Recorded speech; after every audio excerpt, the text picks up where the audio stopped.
Donc on se retrouve pour la quatrième partie du tutoriel. Ici on va travailler l'éclairage, le texturage et puis le rendu 3D.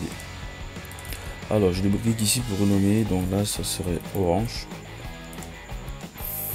Je vais double-cliquer dessus pour le modifier. Ici dans la couleur, on peut le mettre à 100 dans le vert, dans 255, 100. Voilà, on peut le décaler un petit peu comme ça. Bon, je le laisse là à 100, ok. Ici je vais mettre en Fresnel. Dans le Fresnel il doit être en addition. Ça serait mieux de mettre un Keynote. Une fois que j'ai fait ça, ici je vais mettre 150 dans l'intensité de la couleur. Ici désactive déjà la réflexion, ça me sert pas. Je vais activer la luminescence. Donc dans la luminescence je vais mettre un rouge pour appeler un petit peu le côté orangé. Donc il est là. Et puis ici dans Fresnel, je vais mettre un orangé là. Donc le même orangé que j'ai utilisé sur la couleur. 255, 100. Ok. Donc au final on a une texture comme ça. Bien voir qu'elle est lumineuse. Et là il y a un peu du blanc en addition. Sur le rouge, ici je mets tout simplement un Fresnel et puis je le mets en addition. Je vais désactiver la réflexion. Là je mets en Keynote. Et puis on a 100. Donc là on a l'orangé, le rouge et puis le noir. Je le mets aussi en Keynote. J'enlève la réflexion ici dans Fresnel. Je mets tout simplement Fresnel. Si je mets en addition ici, on peut constater que le blanc est complètement fond. On ne le voit plus noir. Donc ici il faudrait mettre la première couleur à 40% pour le rendre un peu plus gris. Voilà. Donc je pense que c'est parfait là. Sur le rouge, tout est correct. Non, pas tout. Là c'est trop rouge. Pourtant sur mon intro c'était un peu orangé. Donc ici on va le mettre à 40 dans le bleu pour le rendre un peu orange. Enfin pour le rendre un peu rose, pardon. Donc là vous voyez la couleur ici. Là il y a mise à jour. Et là il y a la mise à jour. Cool. Donc une fois qu'on a fait ça, on peut voir que la scène a complètement changé. Ouais. Elle a complètement changé. Si je fais un rendu, c'est bizarre. Il faut activer l'illumination globale. Donc vous le trouvez quelque part là. Moi j'ai déjà mis ici. Donc vous l'activez et vous paramétrez dans les champs, vous le mettez à basse. Et puis ici vous le mettez à basse. Donc densité d'enregistrement. Vous le mettez à basse. Si on fait un rendu, toute la scène sera sombre. Donc là ça prend beaucoup de temps à calculer. On a déjà fait 27 secondes. Et que le rendu il est quand même il est quand même long. Donc en mettant l'éclairage avec le ciel, on va pouvoir voir ici le Fresnel que j'ai mis sur le noir. Donc après ça il ne se voit pas. Mais déjà on peut constater que sur le rouge on a un petit peu de blanc au contour. Donc ça fait bien quoi. Voilà, donc déjà on a ça. C'est très moche comparé à ça. Donc pour le rendre un peu plus visible, je vais mettre un ciel. Et puis je vais dans les pré-réglages de Cinema 4D. On va taper la HDRI. Donc selon la version HDRI, je tape entrée. Donc selon la version de Cinema 4D, ça ne se trouve pas au même endroit. Donc sur les autres versions, enfin sur les versions précédentes, c'était dans Prime. Mais sur la nouvelle version, c'est plutôt dans Preset, Light, Setup, et puis c'est là dans HDRI. Donc on va prendre le 21, HDRI numéro 21, c'est donc ça. Je vais créer un matériel, je double-clique dessus. Je viens là dans la luminescence. Et puis je prends le matériel, je le glisse là. Voilà. Donc une fois que c'est fait, je vais juste l'appliquer sur mon ciel. Et sur le ciel, je vais mettre en propriété Cinema 4D rendu pour pas le rendre visible à la vue. Donc il sera juste visible sur la scène, mais pas à la vue. Donc j'ai relancé un autre rendu. Voilà. Donc là on peut déjà voir que l'éclairage s'approche de notre scène. Mais sauf que c'est un peu trop. Donc on voit déjà ici qu'on va diminuer le Fresnel qu'on a sur le rouge ainsi que l'orangé pour rendre la scène un petit peu plus foncée. Donc je vais déjà enregistrer cette image. Donc là j'ai fait comme ça. On va essayer de comparer plus tard. Donc ici dans l'image c'est ça, j'ai un petit plugin, un petit logiciel Desping qui permet de mettre une fenêtre en premier plan. Donc si je clique ici, je vais toujours voir ma fenêtre. Donc ça ne fonctionne pas sur la version 8 de Windows. Donc c'est pour ça que je suis rentré sur Windows 7 parce qu'il y a plus de, enfin il y a beaucoup plus de logiciels compatibles sur Windows 7. Donc j'ai beaucoup de trucs qui ne marchaient pas sur Windows 8. Même ce logiciel, il fonctionnait pas sur Windows 8. Pourtant c'est un truc que j'aime bien. Donc genre je travaille sur mon logiciel et puis j'ai une image en premier plan comme ça qui me permet de regarder dessus avant de travailler. Parce que regardez, quand j'ai bougé là, la scène s'est désactivée, donc on ne peut plus voir la prévue qui était là. Ici, on peut constater qu'il y avait trop de blanc sur notre matériel. Donc ici dans le blanc, on va mettre un strict de 50%. Enfin, un gris de 50%. Et on va décaler un petit peu ceci. Dans les 75. La position 75. Voilà. Et il est pas très orangé. Donc on rentre ici dans les 75 aussi. Pour que je sois plus foncé. Pareil de l'autre côté. Là. 75. Voilà. Le rouge, je fais pareil ici. Donc sur le gris, enfin sur le blanc, je vais le mettre en gris. Voilà. Qui sont un petit peu foncé. Et on peut aussi faire une petite capture de l'intro pour voir la différence. Enfin pour voir ce qu'on recherche en fait. Ah ok. Non, non, non, c'est pas ce que je devais faire. Oh putain. Pas grave. J'ai annulé l'ancienne image sans l'enregistrer. Donc je pense que cette couleur et ça c'est, enfin, c'est ce que je cherche. Sur le noir, on va aussi le foncé. On voit qu'il est très blanc.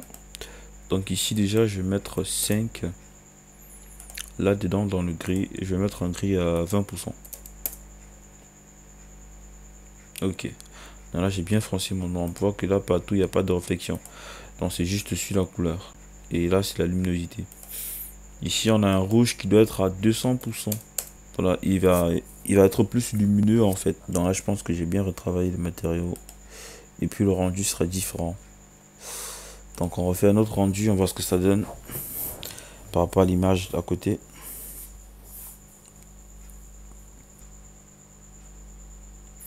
Voilà, donc on peut voir que là déjà il ne reste plus qu'After Effects pour la couleur correction. On peut voir que là cette couleur c'est la même chose que ça. Les couleurs rouges c'est la même chose. Il est pareil qu'on va tout simplement diminuer un tout petit peu le Fresnel. Le noir c'est pareil, c'est la même chose. Et puis il n'y a que le rouge à retravailler légèrement. Donc sur le rouge, vous le retravaillez ici. On a tout simplement oublié de déplacer comme ça de 75 pour éliminer un peu plus le blanc, je pense. Il me semble. Je vais refaire une petite preview de cette partie.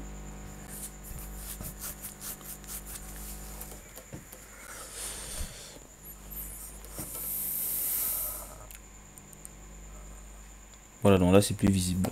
Au niveau de l'apparition, qu'est-ce qu'on a? C'est la partie principale de l'intro quand même.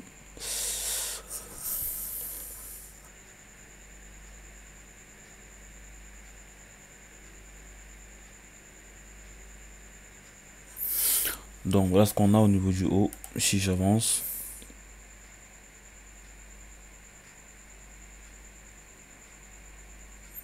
donc ça qui apparaît.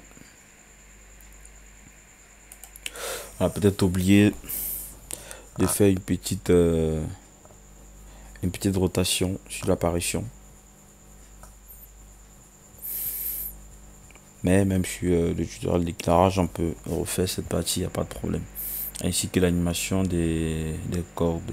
Parce que sur l'introduction, c'est animé. Pourtant, sur une autre tutoriel, ce n'est pas animé. Et allez, ici, on peut voir qu'au tout début, ça descend. Ouais, ça grandit, ça descend. Pendant ce temps, on a celui-là qui vient comme ça. Donc c'est maintenant que je m'en rends compte, désolé. Et ici au-dessus il n'y avait rien. Donc c'est après que ça apparaît. Vous pouvez voir. Là ça apparaît ici. Ben, l'animation ça se fait avec ça. Donc strad. Et puis on anime tout simplement avec ça.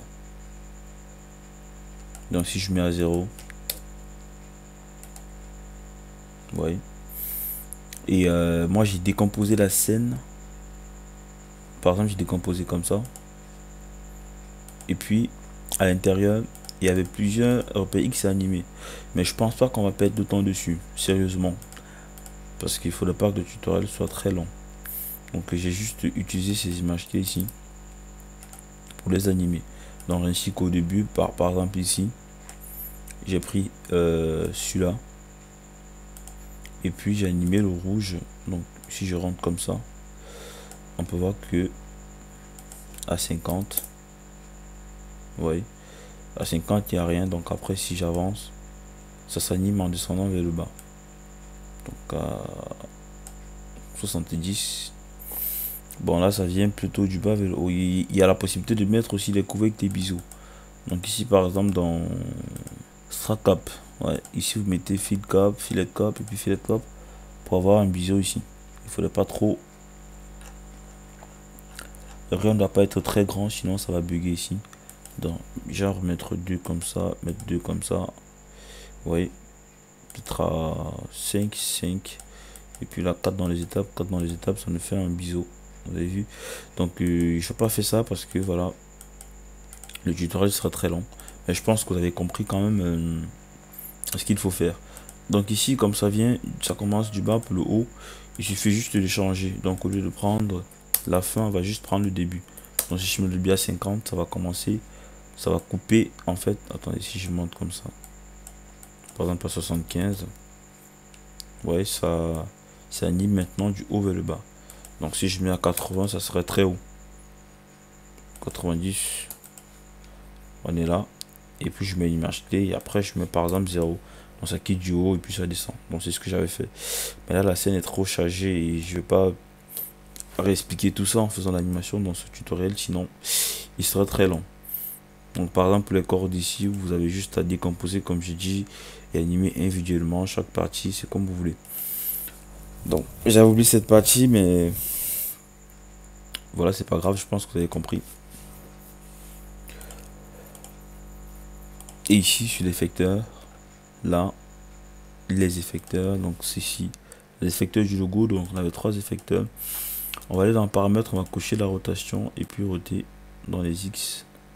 Ouais, je pense que c'est ça, donc roter plutôt comme ceci. Oui, donc je vais le mettre en moins 180.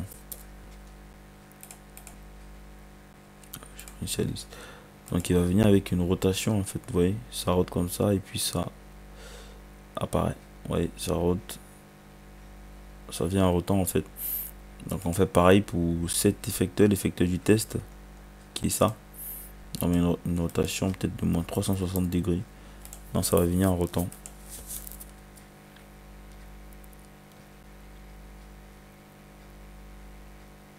Le test vient en rotant un tout petit peu.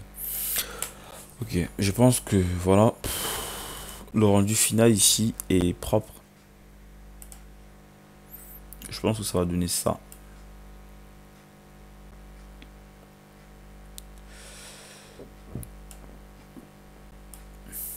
Mais sauf qu'ici le logo il prend toute la scène. Donc il suffit juste d'agrandir. Il suffit juste d'agrandir tout le logo. Donc je vais prendre ceci. Non attendez, je vais prendre ça avec des effecteurs. Je agrandis tout avec les effecteurs pour pas refaire l'animation. Donc je prends ceci.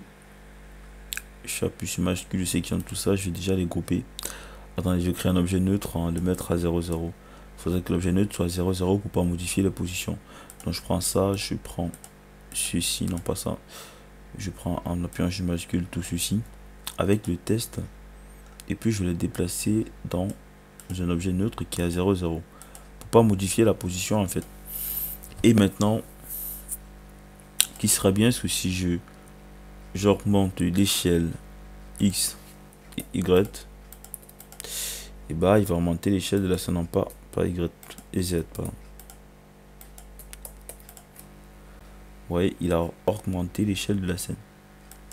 Par exemple, là 3 ici, là 3. Il a un petit peu augmenté, mais si je passe au début, au-dessus, je pense qu'il est... Il est un peu centré.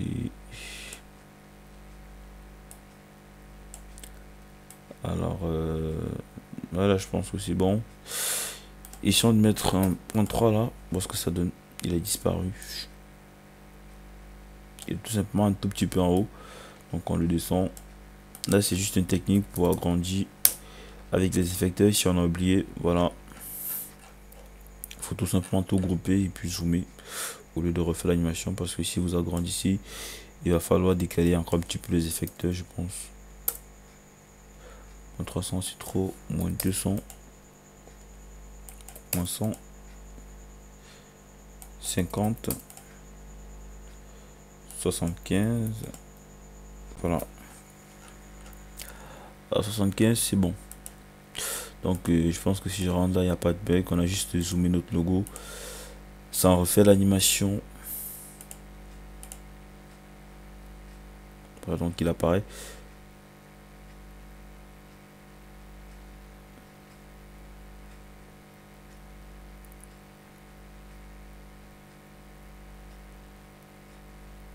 Et là, les tests, ils apparaissent. Ok. Donc, je redis, la luminescence, ça serait sur After Effects. Cette luminescence.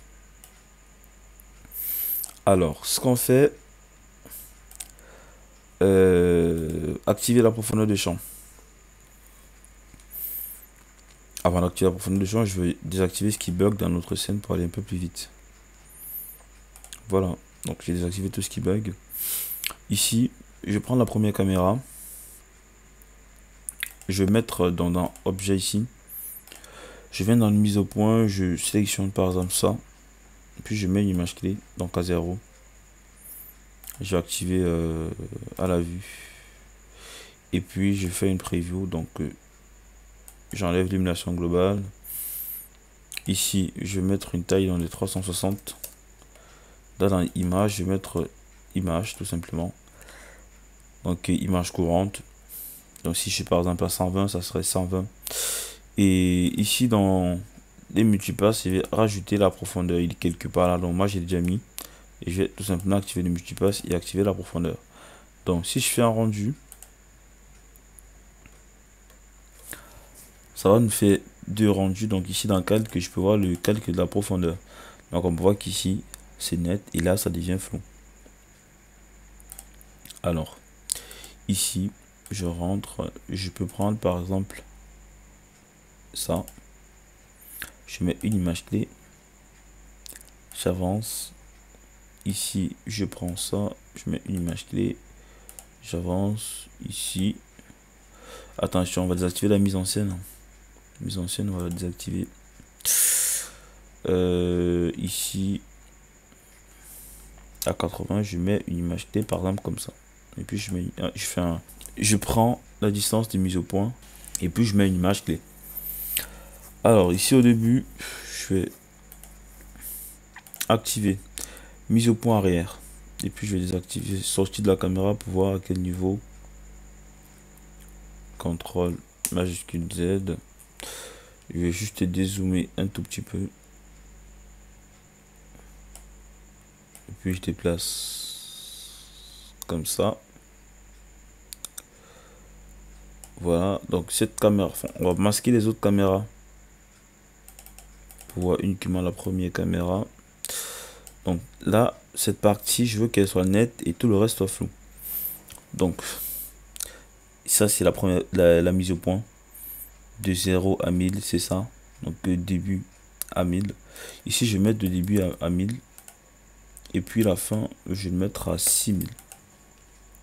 Vous voyez, donc à partir d'ici à là, toute cette partie serait floue progressivement. Donc on peut confirmer dans le rendu. On peut voir qu'avant c'était comme ça. Donc c'était net et après on ne voyait plus rien. Tout le reste était complètement noir. Maintenant on va voir que c'est gris. Donc c'est tout simplement le background qui serait flou. Et là on peut voir les détails. Donc ici ça serait flou progressivement. Donc je vais avancer un petit peu. Par exemple là je refais un rendu, je vois ce que ça donne. Voilà.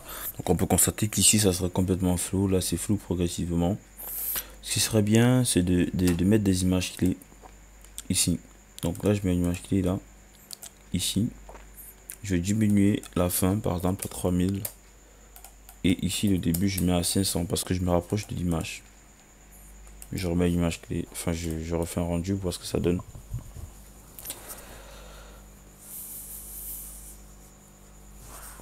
Voilà, donc ici ça sera net et là ça commence à devenir flou. Progressivement. Par rapport à là.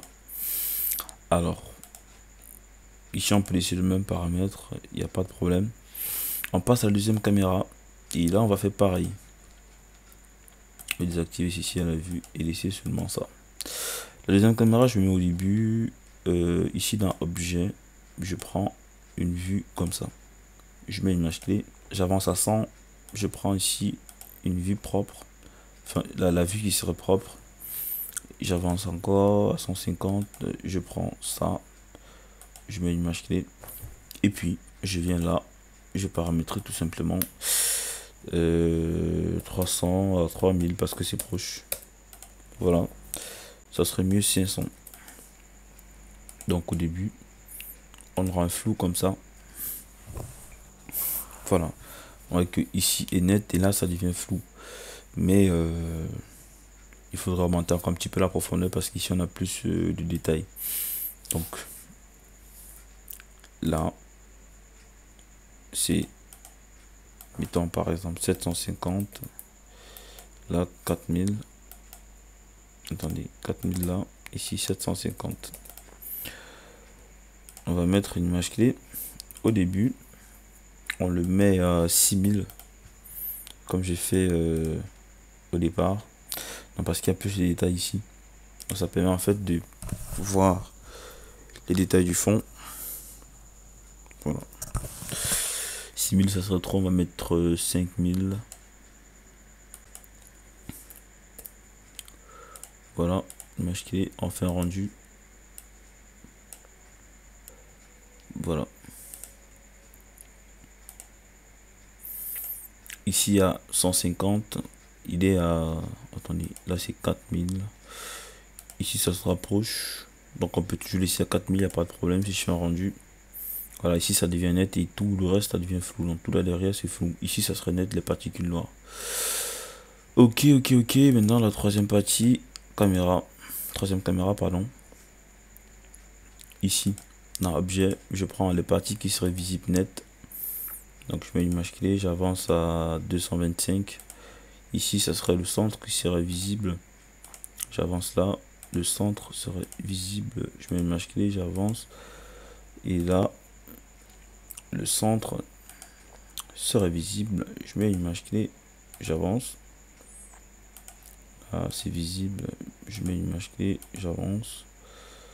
Là, ici ça serait visible. Je mets une image clé, j'avance. Et puis là, à la fin. Ok. Ici, je vais juste mettre 750. Et là, 2000. Au début, qu'est-ce qu'on a? Au début, on a ça. Parce qu'en fait, c'est très proche de la scène. Vous voyez? Donc, il n'y a pas une grosse profondeur. C'est pour ça que j'ai mis 2000. Donc, on pourra aussi le renvoyer un peu vers le haut en mettant au début 250. Parce que là, on a beaucoup plus de parties noires. On n'a pas trop de parties qui sont floues.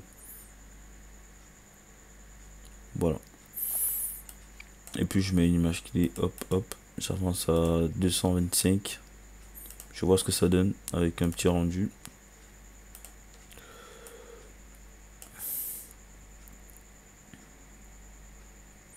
Voilà, donc ici on peut constater que tout le bas devient flou. Et puis là, ça attaque déjà cette partie. Donc ici, on va décaler à 500 et puis là à 6000. Parce qu'on voit tout le bas.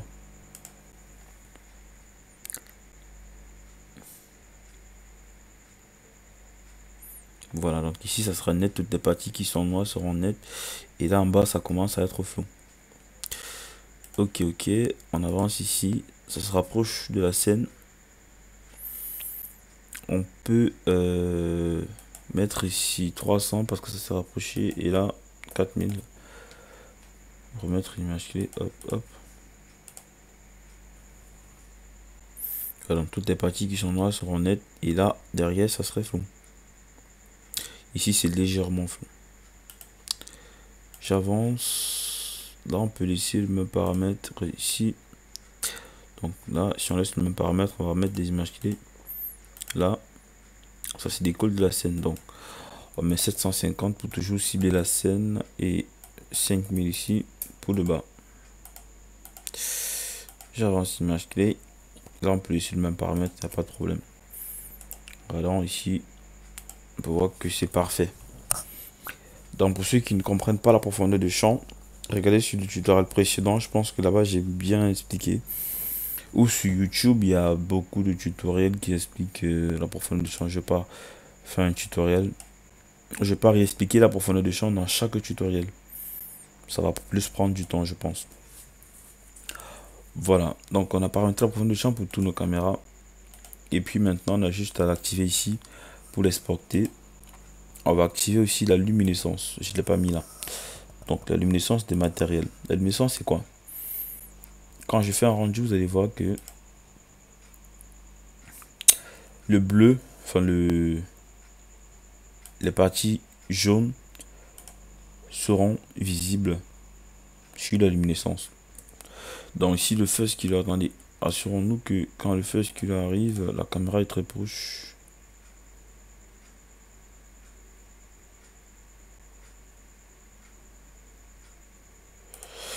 La caméra est là, mais pas très proche. On va tout simplement déplacer. Je préfère le zoomer manuellement, comme ceci. Qu'il soit vraiment très proche quand ça apparaît en fait. Et puis je mets une image clé.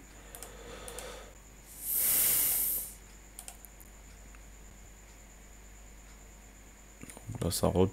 En même temps ça zoome.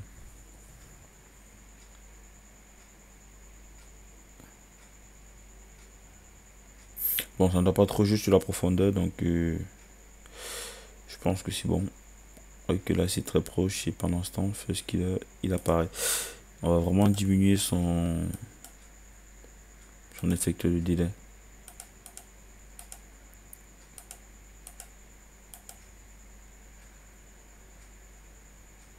Voilà, il va apparaître vraiment brusquement comme vous êtes en train de voir. Et puis il va dézoomer.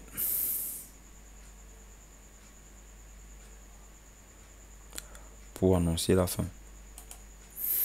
Donc si je fais un rendu ici, on va voir que dans la luminescence, et bien il y a les parties du test et puis il y a les parties qui sont lumineuses qu'on va mettre du glare sur After Effects pour illuminer bien la scène.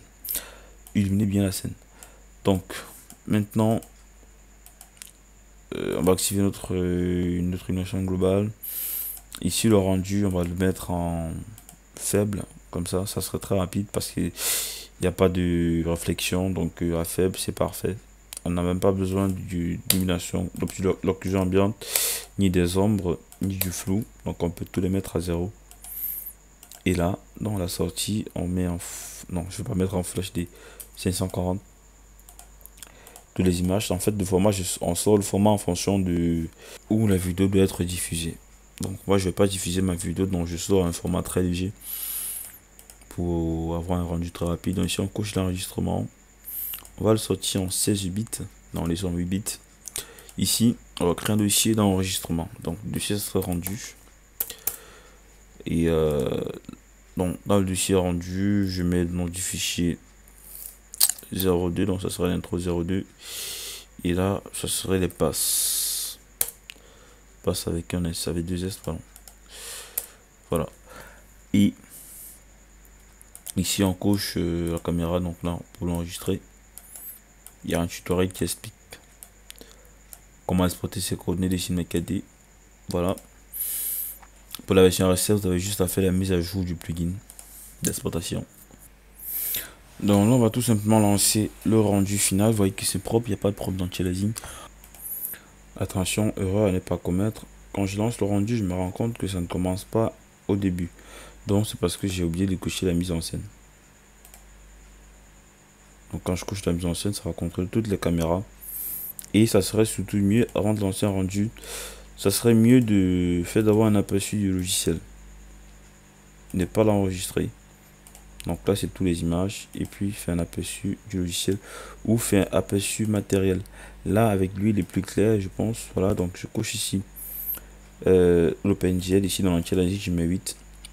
Je fais un aperçu du logiciel avant de lancer le rendu. Il est très mieux. Donc, voilà. On aperçoit ce qu'on aura au rendu 3D pour pas être déçu après un rendu de 8 heures. Donc là, après l'aperçu matériel, on confirme que c'est bon avant de faire le rendu final. Voilà. Donc l'apparition des lettres aussi, on voit qu'ils sont un peu trop rapides, mais c'est pas grave, vous faites le ralenti et puis voilà. Vous ralentissez, vous éclatez les images dessus, ce n'est qu'à dire. Avant de faire le rendu sur votre choix. Ou tout simplement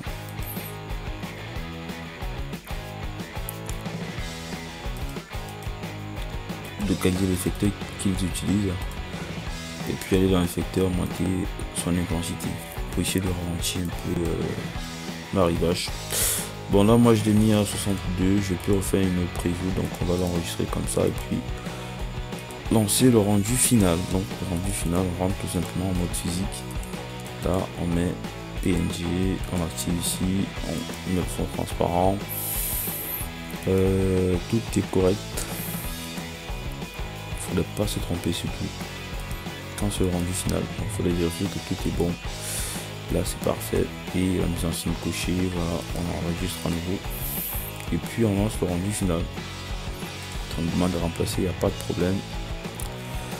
Donc une fois que le rendu sera terminé, on va attaquer la partie After Effects.